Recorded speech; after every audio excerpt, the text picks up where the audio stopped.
São Paulo, na eliminação do Campeonato Paulista pra cá, ficou 25 dias parado. Sabe qual foi a evolução do São Paulo nesse período? Nada, zero. Pegou o Tigre da Argentina, ganhou de 2-0, ok. No primeiro tempo, o Rafael pegou 3 bolas lá, cara, que foram bolas ali espetaculares. Então, tipo assim, ganhou de 2-0, mas vamos analisar o contexto. O Tigre, naquela oportunidade, não sei agora, mas era o 18º do Campeonato Argentino, irmão. Era o 18º. Aí pegou o Ituano, não conseguiu ganhar do Ituano, meu irmão. Aí você pega ontem um time da Venezuela, que chama lá o Puerto Cabello. Pô, tava lá um time de cabeleireiro na transmissão, você entendeu?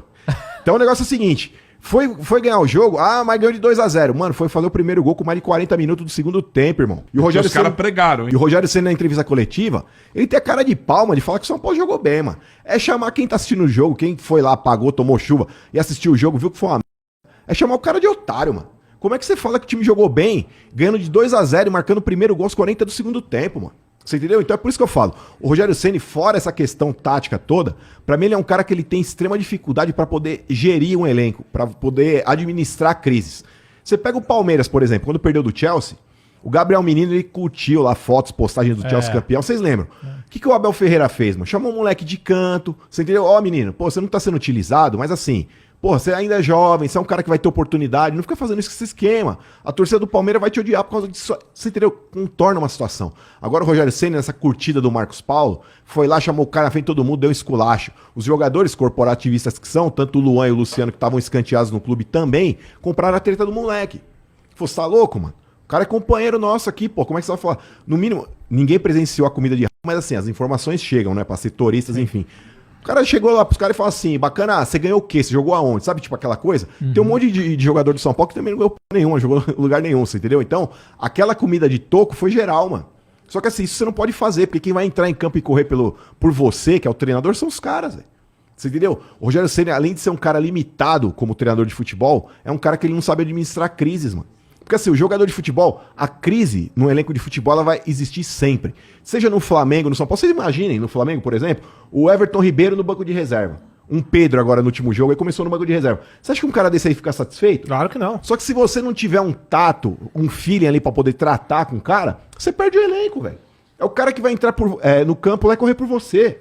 Como é que você... de todo mundo. E outro, o Rogério Ceni não é que teve essa treta com o Marcos Paulo. Ano passado teve a treta com o Patrick. Esse ano teve a treta com o Gabriel Neves, com o Marcos Paulo. Teve treta lá com o Luciano. Você entendeu? Com o Luan. Então não é um cara só. Todo mundo tá errado e o cara tá certo. Enquanto o Rogério Ceni não entender, primeiro que ele também erra, né? Tipo, ele precisa entender. Na cabeça do Rogério, ele é aquele cara perfeito que, tipo, mano, tudo que eu faço é perfeito e uma hora, por uma questão de detalhe, e o problema nunca é dele, né? Impressionante. Exato, ele terceiriza. Por isso que eu falo, quando ele citou lá aquela parte estrutural do clube, cheguei aqui um dia pra fazer o regenerativo com os atletas, não tinha água na piscina. Isso é um absurdo. Você tem que pontuar realmente. Isso nesse ponto ele acertou em cheio. Falar da parte política do clube também acertou em cheio. Só que assim, não adianta apontar só o erro dos outros e falar assim, o meu trabalho em campo, ele não tá surtindo efeito porque a parte política é uma bagunça, porque a parte estrutural tá defasada. Não, você tem que falar pra todo mundo. Falar, mano, a minha parte também não tá sendo bem feita, porque quando você aponta o dos outros, você tem que olhar que o seu também tá sujo. Então, a minha opinião sobre o Rogério Ceni é essa. E caiu. Graças a Deus. Tem rojão aí, produção? Então, tem rojão aí? Solta. Mas aí uma curiosidade. Você falou toda sobre a questão política do São Paulo e o que a gente viu nos últimos meses é que o Rogério meio que era o escudo dessa diretoria, né?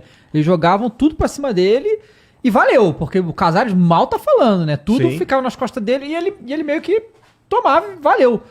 E aí ele ganha ontem e é mandado embora, o que me parece curioso, porque essa diretoria já manteve ele em situações piores, como se fosse mandar embora, mandava na eliminação do Paulista. Exato. Então o que será que aconteceu agora? Tem alguma... Então, na realidade, Jones, a principal organizada do São Paulo soltou uma nota e a respeito... Você entendeu? É isso, mano. É jogo de carta marcada, Cross, você tá ligado. Acabou, então, né? Acabou. O torcedor, de uma forma geral, ele tem a sua representatividade também, mas o que apita em clube de futebol é torcida organizada. Irmão. Os caras soltaram ali a notinha, a diretoria falou, os caras deram ok. Acabou, então agora... irmão. Você entendeu? Porque por mais que o torcedor de São Paulo goste, cara, eu adoro. Pra mim, o Rogério Ceni é o maior ídolo que eu tenho na história do clube. É o cara que ganhou tudo, é o maior goleiro artilheiro da história. E, mano, você não precisa gastar tempo pra falar do que foi o Rogério Ceni, a entidade que ele representa no São Paulo. Só que assim, como treinador de futebol, irmão, vai além disso.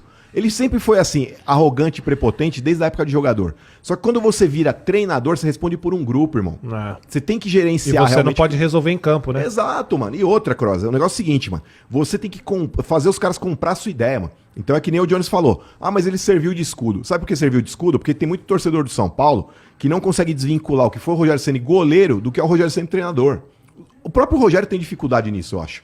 Porque ele chega no lugar, mano, ele acha que todo mundo tem que bater continência. Por exemplo, no Flamengo os caras engoliram ele lá. No Cruzeiro os caras engoliram ele lá.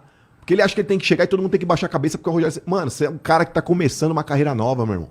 Não é assim nem no São Paulo, pô. Exato, mas é isso que eu falo. Tem coisas, por exemplo, o Rogério Ceni no São Paulo, quando saiu o Crespo, ele entrou lá, realmente deu aquele up, fez o São Paulo escapar do rebaixamento já naquela oportunidade, não sei se é o aspecto psicológico, tanto que assim, o Rogério Ceni lá no São Paulo, eu acho que tem o meio copo cheio e o meio copo vazio.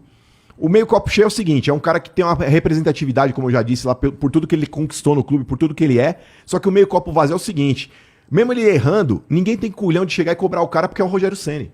Então, mesmo errando, é um cara que, na minha opinião, ele não pede ajuda pra ninguém. Por exemplo, ele tem o Muricy na comissão técnica do clube, não na comissão técnica dele. Mas assim, é um cara que tá lá circulando no CT diariamente. Ele poderia chegar no Muricy e falar, pô, professor, o trabalho não foi bem feito no Campeonato Paulista. Você vendo de fora, eu no olho do furacão, às vezes não tenho a percepção do que tá acontecendo. Se você fosse o Rogério Ceni, que é o treinador do São Paulo hoje, o que você faria? Você manteria essa escalação? Você jogaria de outra forma? Colocaria outro jogador? Pediria Mas será que algum técnico faria isso, Marcão? Eu acho que no começo de carreira, mas no começo de carreira, Cross. O Muricy, né, maluco? Assim, não é qualquer cara, você entendeu? É um cara e que, lembrando que o Rogério, ele se criou no Fortaleza e acabou lá, né? Exato. Não teve mais Rogério Ceni. Entrou e outra. Ele entrou e é um cara que fechou as portas lá, né, mano? Porque ele tava no Fortaleza, tava bem, recebeu a primeira proposta do Cruzeiro, saiu, largou os caras na mão. Beleza, largou os caras na mão. Não acertou lá, volta pro Fortaleza. Trouxeram o cara de volta. Na primeira oportunidade que ele teve, meteu o pé e foi pro Flamengo. E aí tem esse detalhe também, que talvez que suba mais ainda a cabeça do Rogério Ceni, que ele ganhou 3 títulos do Flamengo. Né? O time do Flamengo ganhou e ele tava lá. Mas aí tá falando o quê? Ele é o time técnico, pô. Aliás, a frase do Beleléu, mano. Torcedor do Flamengo que liga lá pra nós. Ele falou assim, mano, o Flamengo ele foi campeão apesar do Rogério Ceni. Se você lembrar. Último jogo no Morumbi. O São Paulo desclassificado, brigando por... Quando acaba, ele fica até meio com receio de comemorar. Você lembra que o Flamengo é campeão no Morumbi? Cara, olha só. Ele fica até meio... Tava torcendo o Inter lá. Eu vou te falar a minha sensação naquele dia lá. Porque assim, eu já não tava gostando da bola do que o Flamengo tava jogando. Mas ainda tava no modo 2019, né? E tava ganhando com tranquilidade. O Rogério... O que me incomodava ele eram 2 coisas assim principais. Era o comportamento dele em campo e nas entrevistas coletivas dele. Toda entrevista ele pegava algum jogador pra detonar. Eu falei, cara, isso dá... Você não faz... Cara, quando o Pedro não foi levado pras Olimpíadas, ele foi em entrevista coletiva e falou, não, o Pedro tá esquisito, esse negócio da Olimpíada tem mexido na cabeça dele. Como é que você faz essa... Ele falou isso na entrevista coletiva pós-jogo. Mas é louco, porque a sensação é essa mesma, que o Rogério ele parou no tempo e ele pensa que ele ainda é jogador mesmo, né? Que ele pode falar essas coisas. Porque, vamos lá, uma coisa é você ser o Rogério Ceni em campo, você é o líder do time, você fala o que você quiser, você é grandão, você é um goleiro que bate falta, você é... Outra coisa, você responde por você, agora quando você é o treinador... Não faz sentido. Mas, ó, até eu acho que 2021,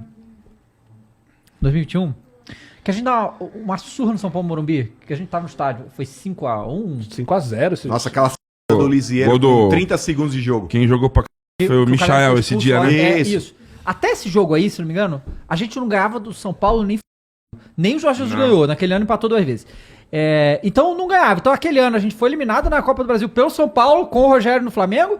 E aí quando eu vi que o último jogo era contra o São Paulo, eu falei, cara, a gente já perdeu, eu vou ver o jogo Internacional Corinthians. Eu tinha certeza que a gente ia perder. E foi um bagulho lamentável. O nosso jogo acaba e os jogadores em campo olhando no celular o jogo do Internacional. Exato. Ninguém aí nem acaba aí. O jogo e falou, ganhamos, para.